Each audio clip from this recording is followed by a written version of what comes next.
Apenas iniciado el gobierno, el equipo económico se impuso una estrategia considerada gradualista y definida como gradualista para salir y avanzar y enfrentar el enmarañado sistema de subsidios que había armado el gobierno del kirchnerismo, el ministro Julio De Vido, y para abandonar de alguna forma desequilibrios y anomalías en general que presentaba la economía que acababa de tomar dejada por el kirchnerismo. El ministro Prat-Gay sigue insistiendo que el camino que eligió el gobierno es un camino gradual. Tal vez tenga razón, tal vez sea un camino gradual. Incluso Prat-Gay parece haber ganado una discusión interna en ese sentido. Sin embargo, nadie puede dejar de admitir que estamos frente a un ajuste importante y doloroso para importantes sectores de la población. En el mismo sentido, un sector del gobierno decidió avanzar en un esquema de, podría decirse, control y seguimiento de la tarea de los jueces federales. Un seguimiento a distancia comparado con lo que estamos acostumbrados, sobre todo en la última década. La intención era, y la hipótesis era, que los jueces federales deberían avanzar en un tramo controlado, por decirlo de alguna forma, sobre las causas de corrupción que involucran a funcionarios del anterior gobierno. También hubo una discusión interna dentro de Cambiemos. Hubo una voz pública, que es la voz de la diputada Elisa Carrió, que es una especie de conciencia pública de Cambiemos, que cuestionó este tipo de estrategias porque las consideraba moralmente reprochables, utilizando algunas categorías a las que suele recurrir Carrió. Nos concentramos en cuestiones económicas y en el terreno judicial y vemos que el gobierno de alguna forma abandonó iniciativas vinculadas al gradualismo y avanzó de manera más frontal. En el caso de la justicia, que es el que nos está manejando la agenda pública de alguna forma en estos días, vemos que hay un avance frontal sobre funcionarios, exfuncionarios, empresarios ligados al kirchnerismo, incluso sobre la propia presidenta de la Nación. Conocemos la opinión de Carrió, conocemos la opinión del PRO, pero sabemos poco la opinión de la UCR acerca de estas cuestiones. Algunos diputados, algunos senadores, en reuniones privadas, en reuniones reservadas, mencionan y dan su punto de vista. Nosotros tenemos hoy en el programa, en la emisión número 83 de Divina Comedia, a un diputado que ha tenido perfil bajo en estos 4 meses del gobierno macrista, un diputado que integra la Alianza de Cambiemos, pero que representa a uno de los sectores del radicalismo que no acompañó desde el comienzo la estrategia electoral de la UCR. De hecho, su posición no se impuso en el momento en que el radicalismo decidió aliarse con Mauricio Macri en una estrategia que lo llevaría finalmente al poder después de muchos años. Queremos preguntarle a Alfonsín sobre estas cosas y queremos ver qué es lo que va a pasar en la justicia y qué va a pasar con la sociedad mañana temprano cuando la expresidenta Cristina Kirchner sea vista subir las escalinatas de tribunales, una imagen que ya le vimos a algún otro expresidente, al expresidente Menem puntualmente, y qué implicancias puede tener para el desarrollo de la convivencia política y del diálogo político entre la oposición y el oficialismo. Divina Comedia, hoy sin Ezequiel Burgo, que está de viaje en los Estados Unidos cubriendo el roadshow del ministro Alfonso Prat-Gay, en el que va a vender bonos argentinos para pagar la deuda. Nos presentamos y nos sentamos inmediatamente con Alfonsín.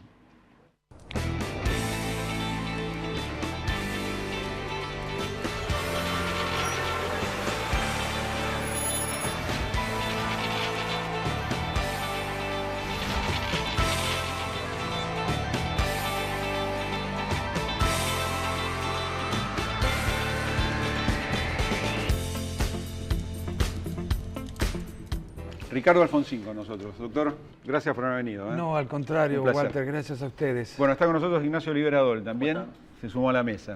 Gracias, Nacho. Gracias. Ricardo, ¿te sentís parte del gobierno de Cambiemos? Yo estoy en Cambiemos, sí. ¿Y cómo te sentís con algunas iniciativas de orden económico sí. Principalmente? Bueno, digamos, cualquiera sea la valoración que uno haga acerca de lo que fueron los 12 años kirchneristas, algunos piensan que fueron buenos, otros piensan que fueron malos.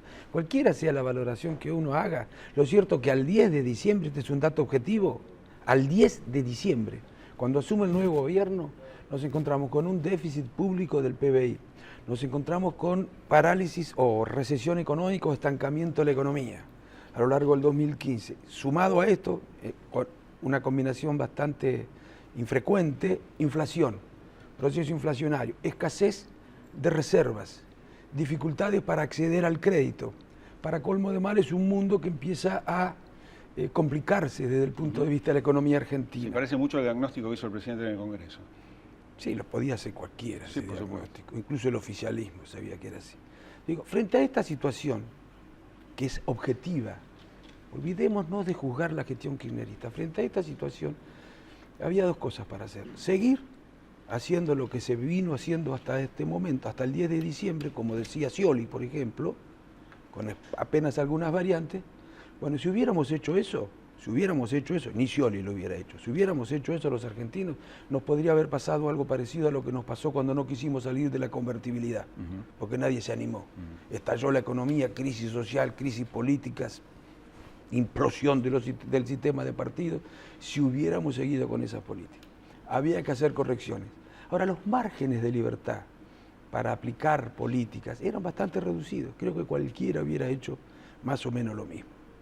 Más o menos lo mismo que lo que han venido haciendo.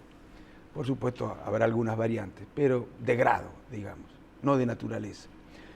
¿Te parece que entonces está superada esa polémica de los primeros meses sobre shock o gradualismo para enfrentar estos desequilibrios? Todavía no, todavía puede haber algunos que están procurando que el gobierno haga cosas que son mucho más duras todavía. Yo espero que no se impongan eso, porque en general algunos economistas piensan solo en la consistencia económica de las decisiones y hay que pensar en la consistencia social y política de las mismas. Y si se ilusionan con que se pueden hacer cosas independientemente de las consecuencias sociales que podrían tener esas cosas que se hacen, no entienden nada de política. Y esto es política, no una empresa. Pero vos considerás entonces que creo que faltan cosas. Pero no, ¿considerás que el gobierno está atenuando el impacto del ajuste? ¿Que hay una vocación en el equipo económico? No lo suficientemente, desde mi punto de vista. Vos podés atenuar el impacto del ajuste haciendo cosas como las que se hicieron, por ejemplo, aumentando la asignación familiar, la mínima, se ha aumentado bastante, aumentando el universo del ingreso universal, reduciendo o aumentando el mínimo no imponible. Algunos dicen, no se hizo nada, 50.000 millones de pesos le costó al Estado, algo se hizo. Modificando el IVA o eliminando el IVA, pero además podés hacer algo para atenuar o para evitar mayores, que es pedirle más al sector empresario. Esto para mí falta. Ayer me llamó mucho la atención, el presidente dio un mensaje en la cena anual del CIPEC, una cena que tuvo las primeras figuras de la política y la economía argentina y los empresarios, y le dirigió un mensaje a los empresarios en un tono inusual para Macri. Dijo que habían aumentado descaradamente los precios y les pidió reflexión. Mira, había tenido una conversación unas horas antes. Yo no pude ir al CIPEC porque tenía un acto. Nosotros seguimos haciendo política no solamente a través de los medios. Había gente de la UCR. No solamente a través de los medios. Algunos creen que se hace política solamente a través de los medios. Y yo sigo yendo a hablar con la gente, con las instituciones, explicar, dar la cara. Bueno, y había tenido una conversación con amigos del partido en la que yo les decía que era necesario disciplinar, en el mejor sentido de la palabra, a los actores que están en condiciones de formar precios. Porque si no, la sociedad va a tener la impresión de que que se le reclama un gran esfuerzo, pero a esto se les permite el viva la pepa. Claro, porque estamos entre Moreno y... Ni Moreno ni el viva la pepa. ¿Había de ustedes un proyecto en ese sentido para grabar la renta financiera? Yo tengo un proyecto. Yo sé que no alcanza a resolver los problemas, pero además tiene un valor simbólico. Exijámosle un esfuerzo. Claro, pero en un mercado con un sistema financiero tan chico como el argentino, ¿eso no desalentaría un poco el nivel de ahorros que tiene la economía? Ese es un mito que viene desde hace muchísimo tiempo. Yo he hablado también con muchos economistas que hoy están en el gobierno y que me han dicho que eso de ninguna manera produciría ese efecto. Además se paga en muchísimos países impuesto a la renta financiera. Pero digo lo siguiente, el Estado debe tener una presencia mayor controlando los precios, el abuso de los precios. Pero además creo que se le debe pedir un esfuerzo adicional al sector del empresariado. No todos están en condiciones de hacerlo, pero el sector financiero, el sector de las exportadoras, ciertos sectores industriales que se han beneficiado mucho, deben hacer un esfuerzo adicional. Bueno, se tomaron medidas en dirección a que esos sectores estén más desatados, por decirlo de alguna forma, claro, y generen más actividad económica. Mire, yo creo, sí, pero pueden generarle igual si hacen un esfuerzo solidario y patriótico. Y tal vez yo, si fuera gobierno, convocaría a todos los sectores del trabajo, de la empresa, para ver si podemos acordar el aporte, la proporcionalidad, la equidad del aporte. Tal vez no dé resultado. Eso es hacer política también. Bueno, fue una iniciativa del gobierno en las primeras semanas, pero por algún motivo no se avanzó. Sí, exactamente. Eso es hacer política, porque algunos creen que hacer política es hablar con los diputados de la oposición en el Parlamento, o hablar con los gobernadores para conseguir en el Parlamento determinados acuerdos. Hacer política también es hablar con distintos actores de la sociedad, económicos o sociales, que se pueden ver afectados por determinadas decisiones, que en algún modo también son actores políticos. Entonces hay que hablar con ellos, a ver qué esfuerzo van a hacer ustedes. No da resultado, le diremos a la sociedad, no estuvieron dispuestos a hacer este esfuerzo, no estuvieron dispuestos a hacer el esfuerzo que reclaman las circunstancias, después de haberse callado durante 12 años frente a los errores que había cometido el oficialismo, el exoficialismo. Se lo tenemos que decir, no hay que tener miedo a esto. Ricardo, ¿qué pensás del posicionamiento que tomó la Argentina con respecto a Estados Unidos en los últimos meses? ¿Crees que se puede llevar adelante, por ejemplo, un tratado de libre comercio, como están recomendando desde algunos sectores, o incluso de una presión que ejerció Estados Unidos en esa estadía de Obama fue precisamente en esa dirección? Hay que ver qué quieren decir con libre comercio, ¿no es cierto? Porque si con libre comercio quiere decir lo que en la década del 90 quería decir libre comercio, no, yo no estoy de acuerdo. Además de traerme un solo país en el mundo, uno solo, que se haya desarrollado abriendo el comercio, como algunos de los economistas del neoliberalismo quieren que se abra en la Argentina, o quisieron en los 90. Un solo país en el mundo. Pero un acuerdo bilateral con Estados Unidos. Pero sí, donde negociemos los intercambios, desde luego. Hay cosas que nosotros no podemos producir de manera más competitiva que Estados Unidos. Bueno, muy bien. Ahora, hay cosas que nosotros sí producimos de manera más competitiva, que no nos pongan traba para invertirla. A mí no me preocupan las relaciones. Yo digo que hay que tener relaciones, como decía Alfonsín, adultas y maduras con cada país, conscientes de que tenemos intereses coincidentes, también intereses divergentes. Lo que me preocupa es que se defienda el interés nacional. ¿Qué es el interés nacional? Parece abstracto. El trabajo nacional, que se defienda la calidad de nuestro trabajo, nuestro salario, que se defienda las divisas nuestras, qué cosas, qué intercambio comercial perjudica menos en términos de divisas. Bueno, los impuestos. Esas cosas son las que deben preocupar nosotros los de establecer relaciones comerciales con otros países. ¿Hay un ámbito donde el gobierno... Perdón, si libre comercio es viva la pepa, no. Me pregunto si, a propósito de lo que estás proponiendo, si hay un ámbito en el que el gobierno discuta estas cuestiones. Porque el gobierno tiene voluntad de discusión, de diálogo, claramente, además uno debe reconocerlo, tomando como referencia lo que pasaron la última década, este es un gobierno abierto. Sin ninguna duda. Ahora, ¿se discuten este tipo de cuestiones? Te voy a decir, yo celebro eso, porque realmente hay vocación de diálogo. También es cierto que no hay mayorías. Creo que igual si hubiera... De necesidad virtud. De necesidad o virtud, yo creo que igual si hubiera optado por el diálogo, aunque no hubiera mayoría, aunque tuvieran mayoría. Creo realmente que hay una convicción mucho más sincera, que es sincera el discurso de la República, de las instituciones. Finalmente han entendido, no todos en la sociedad, y no son los sectores con menos recursos los que no entendieron todavía, son los sectores con más recursos, los que no han entendido todavía que sin instituciones no se puede progresar, por lo menos no se puede crecer con un crecimiento que produzca bienestar general. Entonces me parece bien que el gobierno se preocupe para que funcionen las instituciones de la República. No solamente para que funcionen y los funcionarios no hagan cosas que no lo hagan funcionar, sino para que el sector privado también comprenda que tiene que respetar las instituciones de la República, ¿no? Bueno, entonces digo lo siguiente. Yo te preguntaba no, por el diálogo, muy bien, muy bien. Hay diálogo y eso me parece muy bueno la República, la reivindicación de las instituciones. Por algo los países que no respetan sus instituciones tienen mayores niveles de corrupción, mayor atraso, aunque no es solamente una cuestión institucional, como dicen algunos teóricos del crecimiento, pero bueno, pero la cuestión institucional es condición necesaria. Ahora, hacia adentro de Cambiemos, no hay todavía, no se ha creado un espacio. Hay una contradicción, claramente, ¿no? No hay una contradicción, se ha postergado en función de las necesidades más urgentes. Espero. Digo, Cambiemos es una fuerza que reúne tradiciones políticas distintas, ¿no? ¿Vos te acordás, Walter, que decíamos la pluralidad, la diferencia? Ese era un activo, ¿no es cierto? Era un activo, algo que nos daba valor, la diferencia. Espero que sigan pensando lo mismo, que la diferencia y la pluralidad de Cambiemos era un valor. Ahora no espero que no pretendan que todos pensemos lo mismo. Algunas diferencias podemos tener. Precisamente el hecho de que Cambiemos reúna tradiciones políticas diferentes hace que sea necesario el diálogo hacia dentro de Cambiemos. Porque vos no podés venir a decir, mirá, voy a hacer esto sin haberme dado la posibilidad de discutir acerca de lo que hay que hacer para resolver un problema y pedirme lisa y llanamente que te apoye. Déjame opinar, porque por ahí no coincidimos. Entonces se necesita crear un espacio de discusión. Hoy no existe.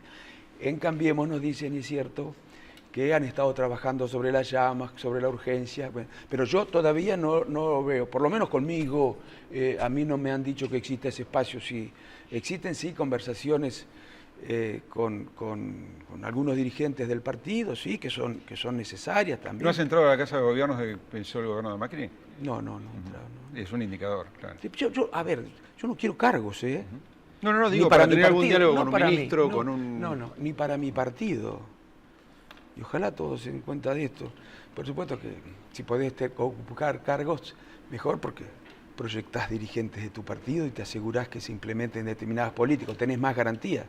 Pero yo quiero que el partido influya en las decisiones. Lo que más me interesa, precisamente porque no somos iguales, es la posibilidad de influir en las decisiones que se van a tomar. Porque, por ejemplo, yo tengo diferencias. Mira, si hubiera habido un espacio de diálogo, no se hubiera hecho lo que se hizo con los jueces. Nosotros hubiéramos dicho que no se puede hacer, no lo vamos a acompañar. Gracias a Dios, y eso también es un elemento que hay que poner en valor del actual gobierno. Se rectificó, no es tan fácil rectificar. Con los jueces de la Corte Suprema. Lo de las mineras, yo no estoy de acuerdo con eso. Ahora, esto no tiene que poner en crisis a Cambiemos. ¿Por qué razón tiene que poner en crisis? ¿Ustedes han leído la ley de inversiones mineras? Bueno, lean el tratamiento fiscal que tiene, y bueno, yo esto no, con eso, y a la ley de glaciares quiero que se aplique. Porque ¿qué hace la ley? ¿A qué obliga la ley de glaciares? A que el Estado haga un inventario para ver cómo impacta la megaminería en los glaciares. Pero no es por una cuestión que tenga que ver con la estética del paisaje. Muchos de los ríos que circulan por la Argentina obtienen su agua de esos glaciares. Si impacta negativamente en los glaciares, van a andar mal los ríos de la... Entonces, y el gobierno anterior no hizo absolutamente nada por esto. Bueno, hay que hacerlo también a eso. Quiero preguntarte por este despertar de los jueces federales. Y siempre ¿Cómo lo mismo, ves? Walter? Mira, hasta que no funcione acá tenemos que hacer que funcione la República. Los argentinos no hemos sido muy cuidadosos con la República. Y reitero, porque me refiero fundamentalmente a los políticos, a algunos partidos políticos, y me refiero a los sectores que más conciencia deberían tener acerca de que sin República no se puede andar bien, y han sido muy tolerantes. Porque que no todos tienen la misma responsabilidad. Los que están en situación de poder reflexionar más, porque la vida los ha tratado muy bien, eso tiene mayor responsabilidad, han sido muy tolerantes. La expresidenta va a declarar mañana temprano, la Cámara confirmó, la Sala 2 de la Cámara confirmó que Bonadío sigue al frente de la causa por la venta de dólar al futuro. ¿Qué te representa ahora la expresidenta yendo a tribunales? Y junto con eso, si crees que esto puede ser perjudicial en términos políticos para el gobierno. A ver, en primer lugar, me parece que empiezan a funcionar las instituciones de la República. Espero que funcionen incluso con este gobierno, si es necesario, ¿no? Bueno, es lo que está pasando con la propia causa de Macri. Bueno, ¿verdad? hasta ahora es claro que no ha habido ninguna decisión del gobierno para frenar nada, ¿no? Eso me parece muy bien. Está claro que funciona. Y mirá, yo lo que le pido nada más, como Cardoso le pide al PT, que no hablen de intenciones destituyentes, ya no están en el gobierno, que no hablen de persecución. Todo el mundo tiene obligación de someterse a la justicia. Seamos serios en este país. Me preocupa que se instale un discurso que invista a lo que es el funcionamiento normal de las instituciones de intenciones perversas. Eso sí que me preocupa. Y como durante tantos años, porque no crea que de golpe la gente cree en la justicia, porque cambió el gobierno. Los mismos jueces que nos han venido, bueno, que están igual de sospechados. Están igual de sospechados, entonces la gente tiene muchas dudas todavía. Yo espero que hable la justicia, miren, que hable la justicia. Yo no puedo decir nada, no tengo la menor idea de cómo se tramitan esas causas, no soy querellante, ni fiscal, ni que hable la justicia. Mi obligación es asegurar que sea independiente. Una respuesta de un minuto nada más. ¿Te resultó satisfactoria la manera en que el presidente encaró la denuncia que apareció en la prensa internacional sobre sus cuentas offshore? De menor a mayor, sí. De menor a mayor, sí. Le pediría nada más que... porque a Laura Alonso, que cometió la torpeza, no sé, no hay que ser más papista que el Papa, cometió la torpeza de prejuzgar. Le pediría a Laura Alonso que se abstuviera tal vez de intervenir en esa cuestión en la Oficina Anticorrupción, pero me parece que la segunda intervención deja más satisfechos a todos los argentinos. Se somete a la justicia también, ¿no? Gracias, doctor Alfonsín. No, al contrario, gusto, Walter y Nacho, gracias. Pausa, ya venimos.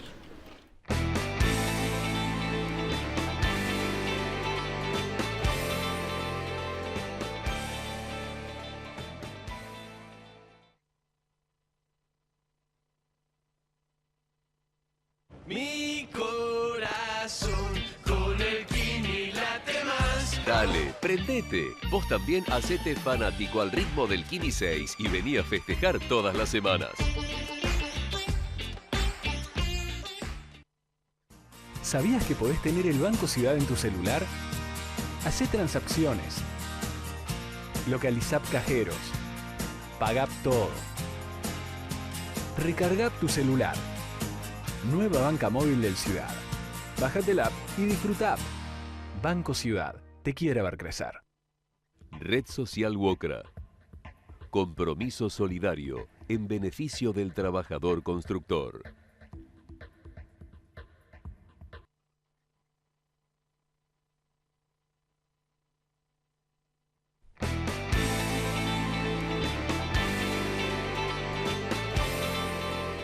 Lo dijimos en la introducción, la expresidenta Cristina Kirchner declara mañana en el juzgado del juez federal Bonadío por la causa de la venta de dólares a futuro, que es un instrumento que utilizó el Banco Central en épocas de Banoli con la intención, dicha por el propio Banoli, de evitar una devaluación. Banoli declaró ante Bonadío la semana pasada y hoy lo hizo, como todo el mundo sabe, el exministro de Economía Kicillof. Nacho, lo que dijo Banoli es efectivamente así. La operatoria buscaba como objetivo de máxima que el gobierno llegara sin devaluar al 10 de diciembre, el gobierno kirchnerista. Para mí hay que diferenciar dos cosas. Una, bueno, obviamente el tema legal, que por ahí es más para expertos en la materia, digamos, sobre si existe algún delito por intervenir en el mercado de futuros a precios muy por debajo de los de mercado. Que es lo que investiga Bonadío. Claro, exactamente.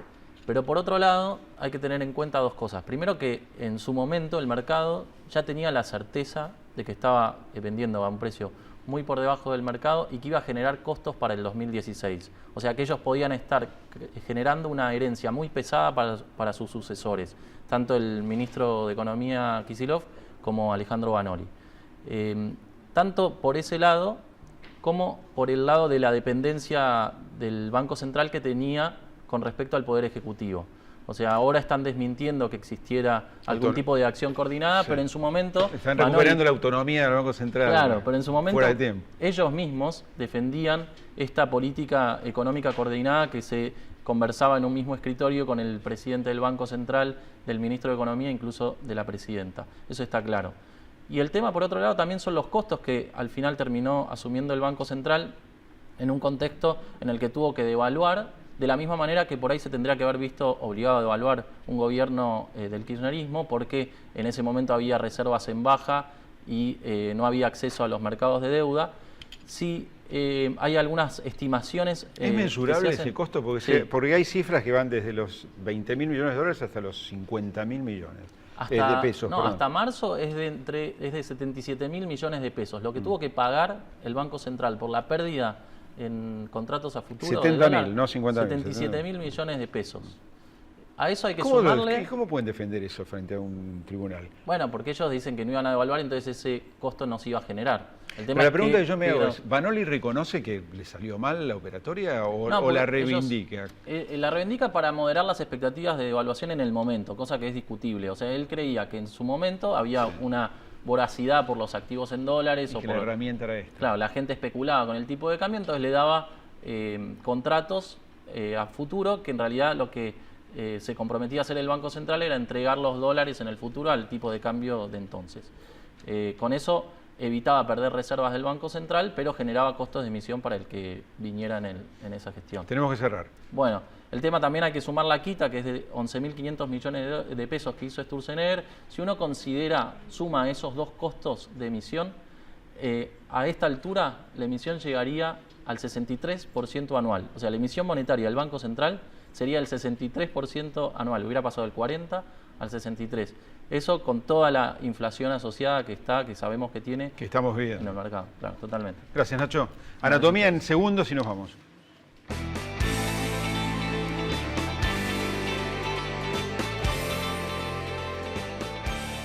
Bueno, nos quedamos sin programa casi, lamentablemente. Acá, esa es la Plaza de Mayo, ¿quién no la identifica? Pero es el 9 de diciembre del año 2015.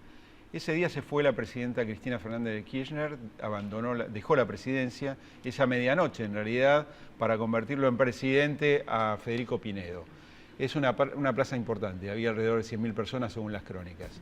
La presidenta regresó y mañana vamos a ver qué compañía tiene en tribunales. Eso es todo, nos vemos la semana que viene.